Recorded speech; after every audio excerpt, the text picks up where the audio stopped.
At mga kababayan, kung eto hindi na ho makakalaya, no, bago matapos ang kanyang buhay, mga bossing, eh, 'wag siya mag-alala kasi masasamahan naman siya ni Bongo at ni Bato de la Rosa. Unahin natin si Bato de la Rosa, mga bossing, oh. Na pagdinig nga po ng kaso Bakit daw nagtatago si Bato de la Rosa? ng dating Pangulong Duterte dahil didesisyonan po ngayon ng Appeals Chamber yung issue ng jurisdiction. At hindi lamang po yan, marami pang iba na sangay-sangay. Tama ba? Umaasa kayo na hindi makukuha si Bato de la Rosa. Umaasa kayo doon sa sinasabing, kailangan may pag-uusap about dyan sa jurisdiction, about dyan sa dyan sa pagpapadala kay Bato. Yung extradition. Hindi naman bansa ang ICC. Paano may pag-uusap pa dyan? Sa ICC, kinasuhan si Bato, si Bongo, ang dating Pangulong Duterte. Bakit sa Pilipinas kailangan iharap? Di ba nung panahon ni dating Pangulong Duterte, yung mga nagkakaso pinagtatawanan nyo lang? Yung mga nagkakaso sa kanya, imposibleng makasuhan yan. Kasi ang presidente, di ba, haharangin lang, etc., whatever. Ngayon, pumunta sila kasama si Trillanes doon po sa ICC. Dahil sa tingin nila, doon makakakuha sila ng patas na pagdinig. Ngayon, umiiyak kayo sa ICC. Lalo na ito si Bato. Ilang araw na, isang buwan na yata na hindi pumapasok. Na pera ng taong bayan, yung sinusweldo, di po ba? Walang naibibigay sa mamamayang Pilipino. Ayan, sanga-sanga na issue tungkol nga dito sa ICC. Kausapin nga natin ang ating former Senator Sonny Trillanes para mabigyan tayo ng kanyang mga... Mikmadi, sabi nga ni Bato de la Rosa. Come on, Mr. Trillanes. Mikmadi. No? I am ready. Sabi nga ni Bato de la Rosa. Sabi ni Kikoy, Meow Meow, Barsaga, bring him back home, abo, ni Mang Kanor. Di, totoo. No? Mas malapit sa katotohanan na ganyan nga ang ending ni dating Pangulong Duterte. Thoughts on this? Senator, magandang umaga po. Peter Atrica sa programang Kabayan. Magandang umaga po sa inyo. Bakit po kailangang magtago ni Senator Bato? I mean, he's been absent for quite some time.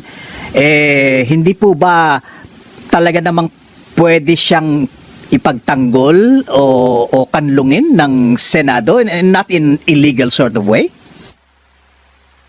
Hindi po kasi pwedeng DDS, makinig kayo papaliwanag na to ni Trillanes. mag-seek sanctuary siya sa Senado kasi ang kumbaga ang exception lang sa from arrest ay yung ang penalty ay 6 years and below. Yun. Totoo. Kaya kapag pumasok si Bato de la Rosa at talagang mayroon, no? At talagang mayroon na warrant of arrest, ay nako, yung kay Bato, 6 years pataas. Yung posibleng maging hatol sa kanya So ngayon, pag pumasok si Bato at talagang, tingnan nyo, tahimik ni General Torre. Na ilang buwan na isang taon na yatang pinapaiyak yung mga DDS ni General Torre. No? Paano ba naman hindi papaiyakin? Si dating Pangulo isinakay doon sa eroplano. Si Kibuloy nila na pastor ng mga DDS, ayun, inoblo. Si Baste na naghamon ng suntukan, ayun, ipinahiya din.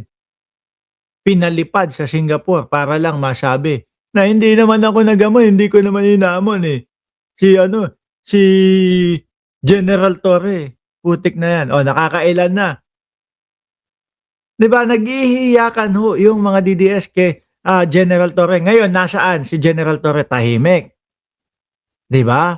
Yung pala, pinopokusan si Bato para sa tamang strategy.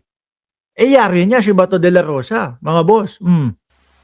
Pagka mas mataas sa 6 years, ay wala kang immunity from suit.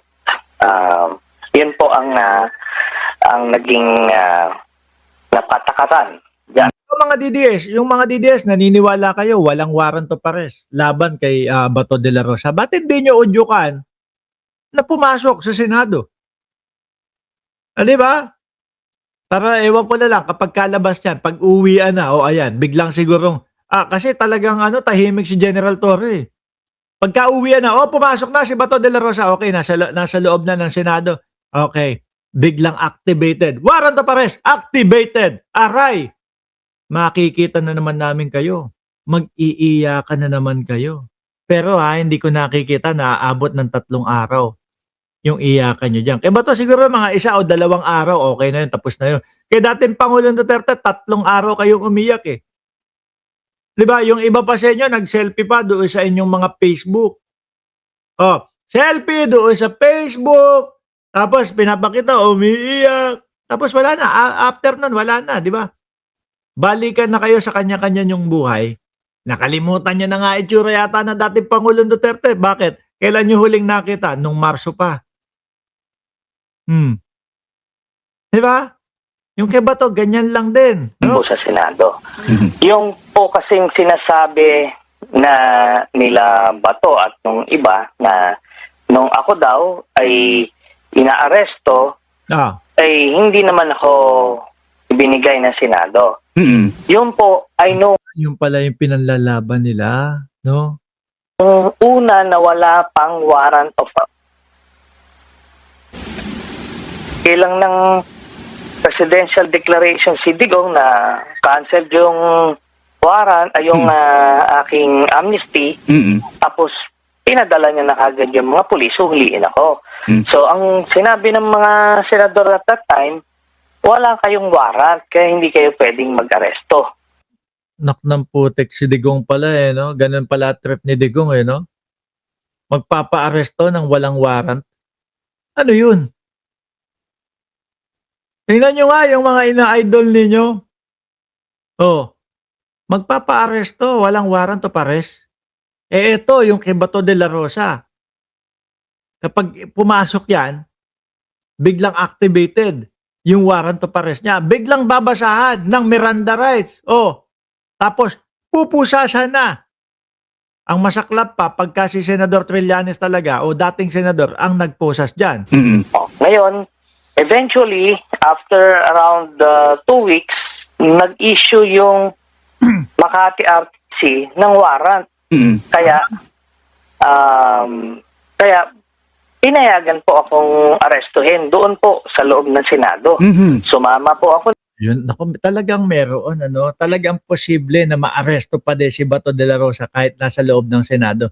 Kaya pala, mga bossing, ay takot pumasok. No? Takot pumasok si Bato de la Rosa. Kasi ulitin mga kababayan, sabi ni Trillanes, nung unang pagpunta ng mga pulis, walang warrant of arrest. Tapos, nung pangalawa, nag-issue na. Kaya, ayun, na-aresto na siya.